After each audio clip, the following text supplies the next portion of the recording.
புதிய பூமி நண்பர்கள் அனைவருக்கும் வணக்கம். நான் ராஜ்பாபு.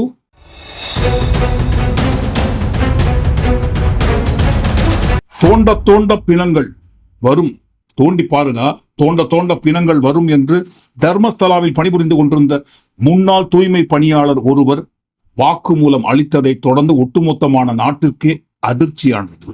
அவர் சொன்னதைப் போல உண்மையில் அந்த இடத்தில் ஏராளமான மனித உடல்கள் புதைக்கப்பட்டிருக்கா? ஆமான்னு சொல்லுது பாருங்க கிடைத்த ஆதாரங்கள். அது குறித்து தான் இந்த காணொலிக்குள்ள ஒட்டுமொத்தமா பார்க்க போறோம். அதற்கு முன்பாக நண்பர்கள் யார் யார் சப்ஸ்கிரைப் பண்ணாம இருக்கீங்களோ சப்ஸ்கிரைப் செய்து புதிய பூமிக்கு ஆதரவு தருமாறு கேட்டுக்கொண்டு இந்த காணொலிக்குள்ள போயிடுவோம். இந்த காணொலியை தொடங்குவதற்கு முன்பாக அதையும் வழக்கம் போல சொல்லிடும் டிஸ்கிளைமருக்காக, இந்த காணொலியில் சொல்லப்படுகின்ற செய்திகள் சம்பவங்கள் அனைத்தும் நாட்டில் நடந்தவை, நடந்து கொண்டிருப்பவை, இருக்கிற ஆதாரங்களின் அடிப்படையில் அப்படியே மக்களின் பார்வைக்கு கொண்டு வருகிறோம் என்பதை டிஸ்கிளைமருக்காக சொல்லிடுறோம். கர்நாடகா மாநிலம் தக்ஷிண கன்னடா என்கின்ற மாவட்டத்தில் அமைந்துள்ள தர்மஸ்தலா, அந்த தர்மஸ்தலாவில் அமைந்துள்ள மஞ்சுநாதர் கோவில். தர்மஸ்தலாவில் பணிபுரிந்து கொண்டிருந்த முன்னாள் தூய்மை பணியாளர் இதை போன்ற ஒரு வாக்குமூலம் கொடுத்ததை அடுத்து ஒட்டுமொத்தமா பத்தி எறிய தொடங்கியது. பழம்பெரும் கோவிலுக்கு களங்கம் ஏற்படுத்தும் விதமாக இதை போன்ற ஒரு பொருளையெல்லாம் கலப்புறாங்கன்னு ஒரு பக்கம் நியூஸ் போயிட்டு இருக்கு. இன்னொரு பக்கம் இந்த தர்மஸ்தலாவை குறித்து யார் யாரெல்லாம் எந்தெந்த ஊடகத்தில் பேசியிருக்காங்களோ அவை அனைத்தும் நீக்கப்பட வேண்டும். இந்த தர்மஸ்தலா சம்பவத்தை குறித்து கிட்டத்தட்ட 8000, சரியாக சொல்ல வேண்டும் என்று சொன்னால் 8842 காணொலிகள், அந்த லிங்குகளை தடை செய்ய வேண்டும். மேலும் அந்த தர்மஸ்தலா அறக்கட்டளைக்கு சொந்தமான நிறுவனங்களை குறித்தோ, கல்லூரிகளை குறித்தோ, அந்த அறக்கட்டளையை நிர்வகிக்கும் குடும்பத்தை குறித்தோ, குடும்பத்தின் பெயரை குறித்தோ யாரும் ஊடகங்களில் பேசக்கூடாது என்கின்ற ஒரு தடையை நீதிமன்றம் பிறப்பிக்கிறாங்க. தர்மஸ்தலா சம்பவம் மற்றும் நீதிமன்றம் பிறப்பித்த இந்த உத்தரவை குறித்து ஏற்கனவே சில தினங்களுக்கு முன்பாக நம்ம ஒரு காணொலி விரிவாக பதிவு பண்ணியிருந்தோம். நண்பர்கள் யாராவது அந்த காணொலியை பார்க்கலன்னா இந்த வீடியோக்கு கீழே டிஸ்கிரிப்ஷன்ல அந்த லிங்கை தூரம் பாருங்க. நீதிமன்றம் பிறப்பித்த இந்த உத்தரவில் தான் பாருங்க இப்போ அதிரடியாக ஒரு ட்விஸ்ட். அந்த ட்விஸ்டை நம்ம அடுத்து பார்ப்போம்.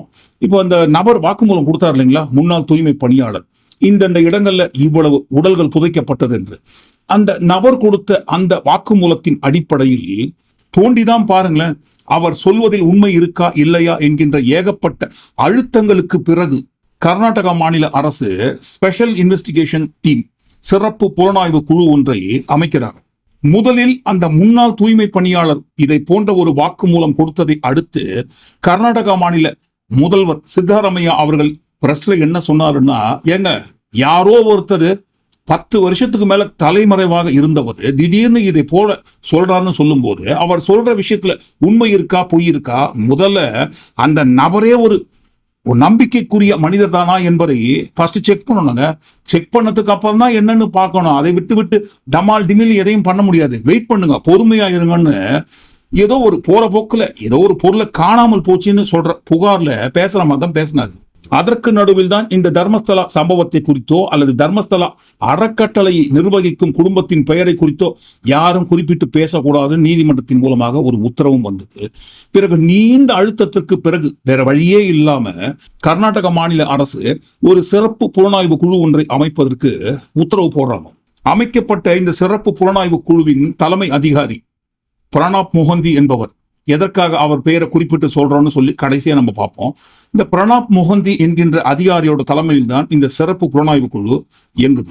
தர்மஸ்தலாவை சுற்றி நேத்ராவதி ஆற்றங்கரைக்கு அருகில் மற்றும் அதை கொஞ்சம் தாண்டி எந்தெந்த இடங்களில் உடல்களை தான் பணிபுரிந்து கொண்டிருந்த சமயத்தில் புதைத்தேன் என்கின்ற அந்த புதைத்த இடங்களை அடையாளம் காட்டுறாரு சிறப்பு புலனாய்வு குழு அதிகாரிகளுக்கு. முதலில் உடல்களை புதைத்த இடங்கள் 10 என்று அடையாளம் காட்டப்பட்டு பிறகு 13 இடங்களாக இப்ப கடைசியாக 15 இடங்கள் என்று உறுதி செய்யப்பட்டுள்ளது. அந்த நபர் காட்டிய அனைத்து 15 இடங்களையும் மார்க் பண்ணிட்டு அளவு எடுத்து பிறகு அந்த இடத்துக்குள் யாரும் வராதபடி தடை பண்றாங்க. அதற்கு பிறகு ஒவ்வொரு இடங்களாக தோண்ட ஆரம்பிக்கிறாங்க. முதலில் ஒரு இடத்தை தோன்றாங்க, அந்த நபர் காட்டுற முதல் இடத்தை தோன்றாங்க. அந்த தோண்டிய இடத்தில் ஒருத்தரோட பேன் கார்டும் ஏடிஎம் கார்டும் கண்டெடுக்கப்படுகிறது. தோண்டப்பட்ட அந்த இடத்தில் கண்டெடுக்கப்பட்ட அந்த பேன் கார்டு யாருடையது என்பதை விசாரிக்கிறாங்க. இந்த ஆண்டு 2025 மார்ச் மாதத்தில் மஞ்சள் காமாலை நோயால் பாதிக்கப்பட்டு இறந்து போன ஒருவருக்கு சொந்தமானதுதான் அந்த பேன் கார்டு மற்றும் கிடைத்த அந்த ஏடிஎம் கார்டு இறந்து போன அவரோட தாயாரின் ஏடிஎம் கார்டு என்பதையும் விசாரணையில கண்டுபிடிக்கிறாங்க. சிறப்பு புலனாய்வு குழு தலைமையில் அந்த நபர் காட்டிய 15 இடங்களில் முதலில் தோண்டப்பட்ட அந்த இடத்துல எதுவுமே கிடைக்கல. கிடைத்த இந்த ஆவணங்களும் நோய்வாய்ப்பட்டு இறந்து போனவர் ஒருவருடைய ஆவணம் என்பதை உறுதிப்படுத்துறாங்க. பிறகு 2வது இடத்தை தோன்றாங்க, அங்கேயும் ஒன்றும் கிடைக்கலைங்களா. 3வது இடத்தை தோன்றாங்களா, அங்கேயும் எந்த ஆதாரமும் கிடைக்கலைங்களா. 4, 5, பிறகு 6வது இடம். அந்த 6வது இடத்தை தோண்டும் போதுதான் பாருங்க எல்லாருக்குமே அதிர்ச்சி. கிட்டத்தட்ட 10 எலும்பு கிடைத்து 13 எலும்புகள், அப்புறம் 15க்கும் மேற்பட்ட எலும்புகள் அந்த 6வது இடத்தில் தோண்டும் போது கண்டெடுக்கப்படுகிறது. அடையாளம் காண்பிக்கப்பட்ட இடங்கள் மொத்தமாக 15. அதில் 1 முதல் 5வது இடம் வரைக்கும் தோண்டும் பொழுது அந்த பேன் கார்டு, ஏடிஎம் கார்டு என்கின்ற ஆதாரத்தை தவிர வேற எந்த ஒரு ஆதாரம் கிடைக்காத பட்சத்தில் 6வது இடத்துல ஏதாவது கிடைச்சிட போதா அப்படின்ற ஒரு எண்ணத்தை தோண்டிய பொழுதுதான் பாருங்க எதிர்பாராத விதமாக திடீரென்று 15க்கும் மேற்பட்ட எலும்புகள் தோண்ட வந்துட்டே இருக்குங்களாம். யாருடைய எலும்புகள் இதெல்லாம்? பெண்ணுடைய எலும்புகளா அல்லது ஒரு ஆணுடைய எலும்புகளா? கிடைத்த இந்த எலும்புகள் அனைத்தும் அந்த எஃப்எஸ்எலுக்கு தான் அனுப்பியிருக்காங்க. ரிப்போர்ட் இப்போதைக்கு வரல, வந்த பிறகுதான் தெரியும் இந்த எலும்புகள் யாருடையது என்பது. தர்மஸ்தலாவில் பணிபுரிந்து கொண்டிருந்த அந்த முன்னாள் தூய்மை பணியாளர் கொடுத்த வாக்குமூலத்தில் அந்த இடங்களில் புதைக்கப்பட்ட உடல்கள் பெண்களுடையது மட்டும் அல்லாமல் நிறைய ஆண்களும் கொலை செய்யப்பட்டு புதைக்கப்பட்டதாக வாக்குமூலம் கொடுத்திருந்தார். பெண்களின் உடல்களை தான் புதைத்த போது அந்த பெண்களுக்கு ஏற்பட்ட மரணம் வேறு மாதிரியாக இருந்ததாகவும், அதே சமயத்தில் ஆண்களின் உடல்களை புதைத்த போது அந்த ஆண்களுக்கு ஏற்பட்ட மரணங்கள் வேறு மாதிரியாக இருந்ததாகவும் அந்த நபர் வாக்குமூலம் கொடுத்திருந்தாரு. நம்ம கூட தர்மஸ்தலாவை குறித்து அடுத்து ஒரு காணொலி பதிவு பண்ணும்போது ஆண்களுக்கு அந்த தர்மஸ்தலாவில் எப்பேற்பட்ட மரணத்தை நிகழ்த்தினார்கள், அதை நான் எப்படி கண்ணால பார்த்தேன் என்பதை அவர் கொடுத்த வாக்குமூலத்தை அடுத்த காணொலியில் சொல்றோம் சொல்லியிருந்தோம் இல்லைங்களா. அதாவது பாருங்க, ஆண்கள் கை கால்கள் கட்டப்பட்ட நிலையில் வாயில துணியை வச்சு அமுக்கி மூச்சு திணற கொல்லப்பட்டதை இந்த நபர் கண்ணால பார்த்தாராம். எதுக்காக இப்படி எல்லாம் பண்றாங்கன்னு எனக்கு கண்டிப்பா தெரியாதுங்க. அதுவும் இப்படி ஒரு கோரமான மரணத்தை சித்திரவதை பண்ணி எதுக்காக நிகழ்த்துறாங்கன்னு எனக்கு தெரியாதுங்க. அதுவும் நான் பணிக்கு சேர்ந்த புதிதில் ஒரு சில பெண்களின் உடல்களை கொண்டு வந்து புதைக்க சொல்லுவாங்க. என்னன்னு கேட்டா தற்கொலை செய்து கொண்ட பெண்களின் உடல்கள்னு சொல்லி சமாளிச்சுதான் பாருங்க முதலில் என்ன புதைக்க வச்சாங்க. நாளாக வருகின்ற பெண்களின் உடல்கள் அதிகமான எண்ணிக்கையில் வரும்போது கேள்வி கேட்டவுடன் தான் பாருங்க என்னை மிரட்ட தொடங்கினாங்க, அடிக்க தொடங்கினாங்க, சித்திரவதை பண்ணாங்க, என் குடும்பத்தையே மொத்தமா காலி பண்ணிடுவேன்னு சொல்லி மிரட்டி நிறைய உடல்களை புதைக்க வச்சாங்கன்னு சொல்லி தான் பாருங்க அந்த நபர் வாக்குமூலத்தில் சொல்லியிருந்தார். சோ கிடைத்த இந்த எலும்புக்கு சொந்தமான அந்த உடல்கள் யாருக்கு என்பது வருகின்ற நாட்கள்ல எஃப்எஸ்எல் கொடுக்கிற ரிப்போர்ட்டை தான் நமக்கே தெரிய வரும். அடுத்து மழை. அமைக்கப்பட்ட இந்த சிறப்பு புலனாய்வு குழு தலைமையில் தோண்டும் பணியை துவக்கிய பொழுதும் தோண்டின் இருக்கும் போதும் அப்பப்ப பாருங்க பலத்த மழையின் காரணமாக சரியாக பணி செய்ய முடியாமல் போகுது. சோ மனிதர்களை கொண்டு தோண்டும் பணியை நிறுத்தி வைத்து விட்டு மினி ஜேசிபி இயந்திரம் மூலமாக தோண்ட ஆரம்பிக்கிறாங்க. இந்த மினி ஜேசிபி மூலமாக தோண்டும் பணி துவக்கிய சமயத்தில் தான் பாருங்க சுஜாதா பட் என்கின்ற இந்த தாயார் எஸ்ஐடி முன்பாக ஆஜராகி ஒரு கோரிக்கை ஒன்றை வைக்கிறாங்க. யார் இந்த சுஜாதா பட் என்பதை ஞாபகப்படுத்த வேண்டிய அவசியம் இருக்காது. இந்த தர்மஸ்தலாவை குறித்த காணொலி வெளியிட்ட எல்லா சமயத்திலையும் இந்த சுஜாதா பட் என்பவரை குறித்து நம்ம பதிவு பண்ணியிருந்தோம். இவருடைய மகளான அனன்யா மருத்துவக் கல்லூரி மாணவர் 2003ஆம் ஆண்டில் தர்மஸ்தலாவுக்கு சுற்றி பார்க்க வந்த சமயத்தில் காணாமல் போயிடுறாங்க. பிறகு அந்த அனன்யாவின் தாயாரான இந்த சுஜாதா பட் என்பவர் தர்மஸ்தலாவுக்கு வந்து அவருடைய மகளை தேடும் பணியில் இறங்கி அதன் மூலமாக அவர் மிரட்டப்பட்டு சில மர்ம கும்பலால் அவர் கடுமையாக தாக்கப்பட்டு கை கால்கள் உடைந்த நிலையில் மண்டையில பலத்த அடிபட்டு கோமா ஸ்டேஜில் இருந்து மீண்டு வந்துதான் பாருங்க தன் மகளை தேடி பார்க்கறாங்க. கடைசி முட்டம் கிடைக்கவே இல்லை. பல ஆண்டுகள் கழித்து தர்மஸ்தலாவில் காணாமல் போகும் பெண்களின் மர்ம மரணம், அந்த மர்ம மரணத்தை குறித்து இப்போது வெளியில் வந்ததை அடுத்துதான் இவங்க இந்த சுஜாதா பட் என்பவர் பிரஸ் மீட்ல தன்னுடைய மகளுக்கு என்ன நேர்ந்தது என்பதை சொன்னாங்க. அதை அடுத்துதான் பாருங்க எஸ்ஐடி முன்பாக ஆஜராகி ஒரு கோரிக்கை வைக்கிறாங்க. இந்த 10 ஆண்டு காலங்களில் நிறைய இயற்கை சீற்றங்கள் நடந்திருக்கு. அதுவும் பாருங்க அந்த இடம் தர்மஸ்தலாவை சுற்றி உள்ள அனைத்து இடங்களும் அடர்ந்த வனப்பகுதியைச் சேர்ந்த இடம். கடந்த இத்தனை ஆண்டுகளாக இயற்கை சீற்றங்கள் நடந்து அதன் மூலமாக அந்த நிலப்பரப்பில் ஏற்பட்ட மாற்றங்கள், அதனால சாதாரணமாக மனிதர்களை கொண்டு கண்டிப்பாக ஆதாரங்களை தோண்டி எடுக்க முடியாது. சோ நிலங்களில் ஊடுருவும் ரேடார் கருவி, கிரவுண்ட் பெனட்ரேட்டிங் ரேடார் என்று சொல்லப்படுகின்ற நிலத்தை ஊடுருவும் ரேடார் கருவி, அதன் மூலமாகத்தான் கண்டிப்பாக ஆதாரங்களை தோண்டி எடுக்க முடியும் என்கின்ற கோரிக்கையை எஸ்ஐடி முன்பாக இந்த சுஜாதா பட் என்பவர் வச்சிருக்காரு. ஏன்னா சாதாரணமா நம்மளே யோசிப்பாங்க. ஒரு 5 ஆண்டுகளுக்கு முன்பாக நிலத்துல எதையோ புதைச்சி வைக்கிறாங்க. புதைத்த அந்த இடத்தில் அந்த நிலப்பரப்பு இயற்கை சீற்றம் மூலமாக மாற்றம் ஏற்பட்டு ஒண்ணு அந்த புதைக்கப்பட்ட பொருள் காணாமல் போகும், இல்லைன்னா ரொம்ப ஆழமா உள்ள போய் இல்ல இடம் மாறுவதற்கும் வாய்ப்பு இருக்கு நிலத்திற்குள்ளாகவே. சோ அதன் அடிப்படையில் தான் அந்த சுஜாதா பட் என்பவர் SIT கிட்ட இதை போன்ற ஒரு கோரிக்கையை முன் வச்சிருக்காங்க. வருகின்ற நாட்களில் தான் தெரியும்.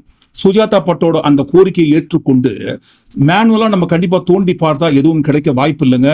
சோ இந்த நிலங்களை ஊடுருவும் ரேடார் கருவி மூலமாக ஏதாவது நம்ம கண்டெடுக்க முடியுமான்ட்டு ஏற்பாடு பண்றாங்களா இல்லையான்ட்டு வருகின்ற நாட்களில் தான் தெரியும். இது ஒரு வார்த்தை.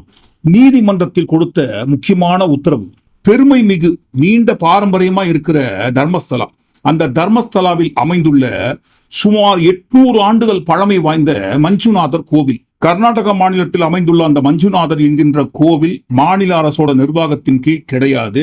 அந்த கோவில் குறிப்பிட்ட ஒரே ஒரு குடும்பம் கடந்த 21 தலைமுறைகளாக நிர்வாகம் பண்ணிட்டு இருக்காங்க. கடந்த 21 தலைமுறைகளாக நிர்வாகம் பண்ணிட்டு இருக்கிற அந்த 21 தலைமுறைகளில் இப்ப இருக்கிற தலைமுறை வீரேந்திர ஹெக்கடே என்பவர் தலைமுறை. அவரோட நிர்வாகத்தில் தான் இப்போதைக்கு அந்த மஞ்சுநாதர் கோவில் தர்மஸ்தலா அறக்கட்டளை இயங்கி வந்து கொண்டிருக்கிறது. வீரேந்திர ஹெக்கடே என்னங்க பேர் சொல்லினே இருக்கிறீங்க, பேரை சொல்லக்கூடாது நீதிமன்ற தடை உத்தரவு இருந்ததாக சொல்றாங்களே. இருந்தது, அதான் ஒரு ட்விஸ்ட் இருக்கு, அடுத்து சொல்றோம்னு சொல்லியிருந்தோம் இல்லைங்களா.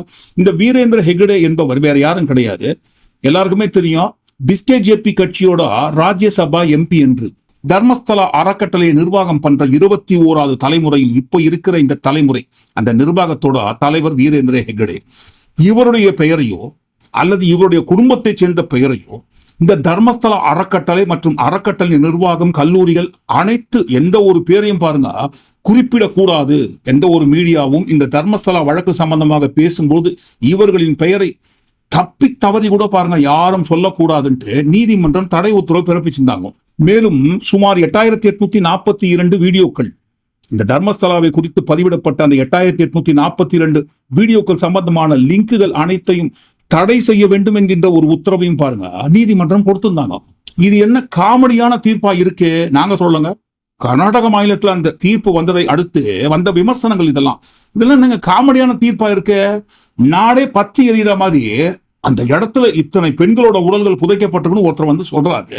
உண்மையா பொய்யான்னு தோண்டி பார்த்துதான் பாருங்க கடைசியில தீர்ப்பு சொல்லணும். அதற்கு முன்பாகவே அதை குறித்து யாரும் பேசக்கூடாதுன்ட்டு நீதிமன்றத்துல ஒரு நீதிபதியை உத்தரவு கொடுக்குறாரு. ரொம்ப காமெடியா இல்லையான்ட்டு அவர் கொடுத்த அந்த தீர்ப்புக்கு எதிராக எக்கச்சக்கமான எதிர்ப்புகள் கிளம்புது. இதை போன்ற ஒரு தீர்ப்பு வந்ததை அடுத்து ஒரு சில சமூக ஆர்வலர்கள் மற்றும் ஒரு சில பத்திரிகையாளர்கள் அனைவரும் ஒன்று சேர்ந்து இந்த நீதிமன்றத்துல நீதிபதி கொடுத்த தீர்ப்புக்கு எதிராக ஒரு வழக்கு பதிவு பண்றாங்க. கர்நாடக உயர்நீதிமன்றத்துல வந்த தீர்ப்பை எதிர்த்து கர்நாடக உயர்நீதிமன்றத்தில் பதிவு செய்யப்பட்ட வழக்குல மிக முக்கியமான ஒரு விஷயம் கண்டறியப்படுகிறது. யாரும் அந்த குடும்பத்தோட பேரை பயன்படுத்தக்கூடாது, மீடியால பேசக்கூடாது, இந்த தர்மஸ்தலாவை குறித்து யாரும் பதிவிடக்கூடாது, பதிவு செய்யப்பட்ட வீடியோக்கள் அனைத்தும் தடை செய்யப்பட வேண்டும் என்கின்ற உத்தரவை கொடுத்த நீதிபதி வேற யாரும் கிடையாதுங்களாம், விஜய்குமார் ராய் என்பவர். யார் இந்த விஜய்குமார் ராய் என்கின்ற உண்மையை தான் பாருங்க கண்டுபிடிக்கிறாங்க, வேற யாரும் கிடையாதுங்க. தர்மஸ்தலா அறக்கட்டளை நிர்வகிக்கும் கல்லூரியில் படித்தவர் தான் பாருங்க இந்த நீதிபதி விஜய்குமார் ராய் என்பவர். அதுவும் எப்படிங்க, தர்மஸ்தலா அறக்கட்டளை நிர்வகிக்கும் SDM லா காலேஜில் இவர் படித்ததோடு மட்டுமல்லாமல் நீதிபதி ஆவதற்கு முன்பாக இவர் ஒரு நிறுவனத்துல பாருங்க அட்வொகேட்டா ஒர்க் பண்ணிட்டு இருக்காரு. அந்த நிறுவனம் யாருக்கு சொந்தமானதுங்க, அதே தர்மஸ்தலா அறக்கட்டளைக்கு சொந்தமான நிறுவனத்தில் தான் பாருங்க இவர் அட்வொகேட் டீம்ல மிக முக்கியமான ஒரு இடத்துல ஒர்க் பண்ணியிருக்காரு. அப்ப எப்படிங்க, தர்மஸ்தலா அறக்கட்டளை நிர்வாகம் பண்ற லா காலேஜ்ல லா படிச்சு தர்மஸ்தலா அறக்கட்டளைக்கு சொந்தமான நிறுவனத்தில் அட்வொகேட்டா ஒர்க் பண்ணி நீதிபதி என்கின்ற அதே நபர் நீதிபதி என்கின்ற இடத்துக்கு வரும்பொழுது அவர் நீதிபதியாக இருக்கிற அதே நீதிமன்றத்தில் தர்மஸ்தலா ஊரே பத்தி தர்மஸ்தலாவை குறித்த வழக்கு வந்ததுன்னா இதை போன்ற தீர்ப்பு வராம வேற என்ன மாதிரி தீர்ப்பு வரும் அப்படின்ற ஒரு விஷயத்தை பாருங்க. நாங்க இல்லைங்க, கர்நாடக மாநிலத்துல இந்த வழக்கு சம்பந்தமான உண்மையை தோண்டி எடுத்திருக்காங்க. அதற்கு பிறகுதான் திருடங்கையிலேயே சாவியை கொடுக்க முடியுமா அப்படின்ற ஒரு ஆங்கிள் கர்நாடக உயர்நீதிமன்றம் யோசிக்கிறாங்க. நீதிபதி விஜயகுமார் ராய் நீதிமன்றத்தில் நடந்து கொண்டிருந்த இந்த வழக்கை வேற ஒரு பெஞ்சுக்கு மாத்துறாங்க. அதை அடுத்து நீதிபதி விஜயகுமார் ராய் பிறப்பித்த அனைத்து தடை உத்தரவுகளையும் நீக்கிடுறாங்க கர்நாடக உயர்நீதிமன்றம். இந்த வழக்கு சம்பந்தமாக யாரும் ஊடகத்தில் பேசக்கூடாது, அப்படி பேசினாலும் இந்த அறக்கட்டளை நிர்வாகம் சம்பந்தமான யார் பெயரையும் குறிப்பா வீரேந்திர ஹெக்கடே அந்த குடும்பத்தைச் சேர்ந்த எந்த ஒரு பெயரையும் உபயோகப்படுத்தக்கூடாது என்கின்ற தடை உத்தரவை கர்நாடக உயர்நீதிமன்றம் நீக்கிறாங்க. 8842 லிங்குகளை தடை பண்ணணும் அப்படின்ற அவசியம் எல்லாம் கிடையாது. தாராளமாக இந்த தர்மஸ்தலா மர்மத்தை குறித்து எந்த ஊடகம் வேண்டுமானாலும் நியாயமான முறையில் மக்கள் பார்வைக்கு கொண்டு செல்லலாம் என்கின்ற உத்தரவையும் பாருங்க நீதிமன்றம் கொடுத்துறாங்க. இந்த இடத்துல நமக்கு ஒரு சந்தேகம்.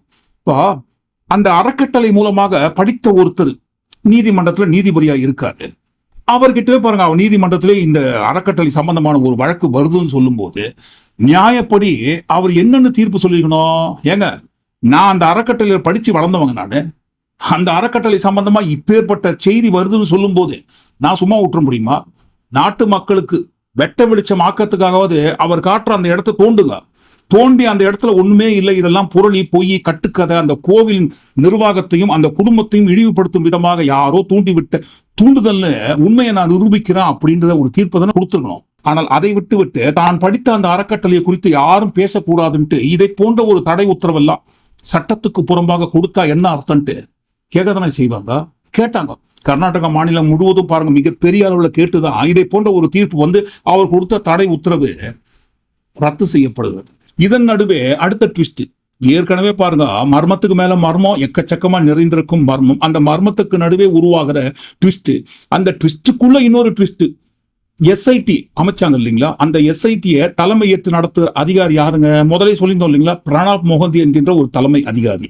திடீர்னு பாருங்க, அந்த சிறப்பு புலனாய்வு குழுவோட தலைமை அதிகாரி மாற்றப்படுகிறார். மத்திய அரசோட பணிக்கு அவர் உடனடியாக டிரான்ஸ்பர் செய்யப்படுகிறார்.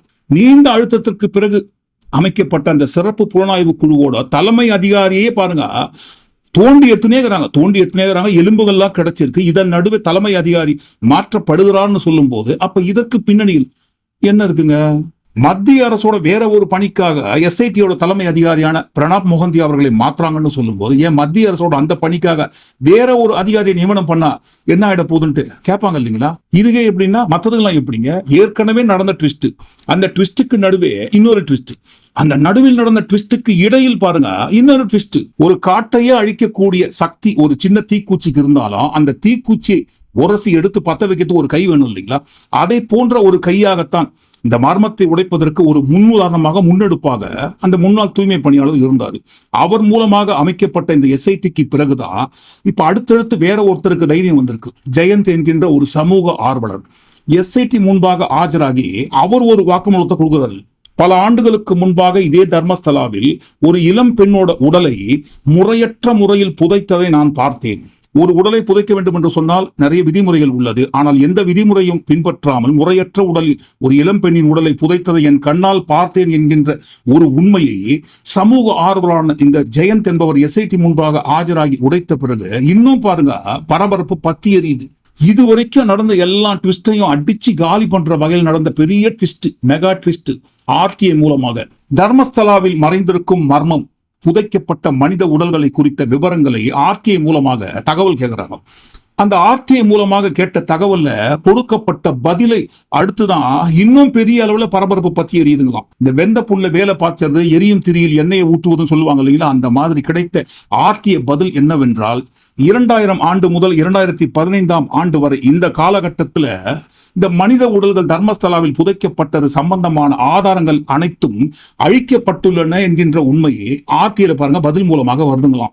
ஆர்டிஐ மூலமாக இப்படி ஒரு தகவல் வந்ததை அடுத்து அதிர்ச்சிக்கு மேல அதிர்ச்சிங்களாம். கடந்த 15 ஆண்டு 2000 முதல் 2015 ஆண்டு வரை நடந்த இந்த சம்பவத்தை குறித்த ஆதாரங்கள் அனைத்தும் அழிக்கப்பட்டிருக்குன்னு சொன்னா, இந்த ஆதாரங்கள் அழிக்கப்பட்டதன் பின்னணியில் யார் இருக்கிறாங்க? ஏற்கனவே நம்ம குறிப்பிட்டதை போல ஊமை வெடிகள் திரைப்படத்தில் வருகின்ற சோழா பிக்னிக் வில்லேஜ் மர்ம குடோனாக அமைந்த அந்த சோழா பிக்னிக் வில்லேஜையும் மிஞ்சக்கூடிய மர்மமான இடம் பாருங்க இப்போதைக்கு தர்மஸ்தலா அமைந்து விட்டதுன்ட்டு கர்நாடக மாநிலம் முழுவதும் பேசிட்டு இருக்காங்களாம். தோண்ட நான் காட்டுற இடத்த தோண்டி பாருங்க, தோண்ட மனித எலும்பு கூடுகள் வரும்னாரு. அப்படி வருகின்ற அந்த மனித எலும்பு கூடுகளோடு சேர்த்து தோண்ட விடை தெரியாத மர்மங்களும் ஒன்றன் பின் ஒன்றாக வந்து கொண்டே இருக்கிறது. இந்த மர்மத்தின் பின்னணியில் ஒளிந்திருக்கும் அந்த முகம் தெரியாத நபர், அந்த முகத்துக்கு சொந்தமான நபர் யார் என்பதை கண்டுபிடித்து நாட்டு மக்களுக்கு உண்மையான முகத்தை வெளிச்சம் போட்டு காட்டுவாங்களா? தெரியாது. அடுத்தடுத்து வருகின்ற நாட்கள்ல இந்த எஸ்ஐடி நகர்த்துற நகர்வுல இருந்து தெரிய வரும். இது குறித்து நீங்க என்ன நினைக்கிறீங்க? ஒட்டுமொத்தமா எல்லாத்தையும் கூட்டி கழிச்சு இந்த காணொலிக்குள்ள வந்த எல்லா விஷயத்தை குறித்து நீங்க என்ன நினைக்கிறீங்க? இந்த வழக்கு விசாரணை போற போக்குல எங்கதான் கொண்டு போய் நிறுத்துவாங்கன்ற ஒரு விஷயத்தையும் சேர்த்து உங்க கருத்துக்களாக பதிவு பண்ணுங்க. மீண்டும் இன்னொரு காணொலி நாம் சந்திப்போம். நன்றி, வணக்கம்.